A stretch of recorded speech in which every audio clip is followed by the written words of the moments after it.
2026 නව වසර ලබන අද දවසේ අපිත් සුබ නැකතින් කිරිබත් ටිකක් එම හදලා ඒකත් එක්ක රසම රසලුණු මිරිසකුත් හදාගෙනම අලුත් අවුරුද්දක් පටන් ගන්න තීරණය කරා.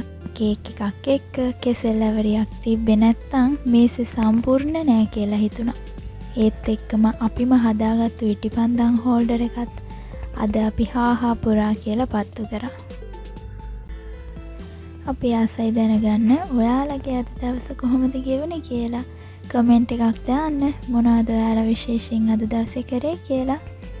එහෙනම් ඉතින් ලංකා වාසී සහ ලෝක වාසී සියලුම දෙනාට ඇතිවෙන්න උතුරන්න ඉතිරෙන්න අතර මුදල් ලැබෙන වාසනාවන්තම සුබ නව වසරක් වේවා කියලා ස්වීවරි ලයිෆ් channel එකේ අපි මුළු හදවතින්ම ප්‍රාර්ථනා කරනවා.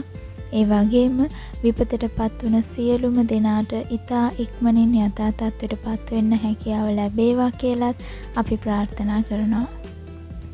Happy New Year!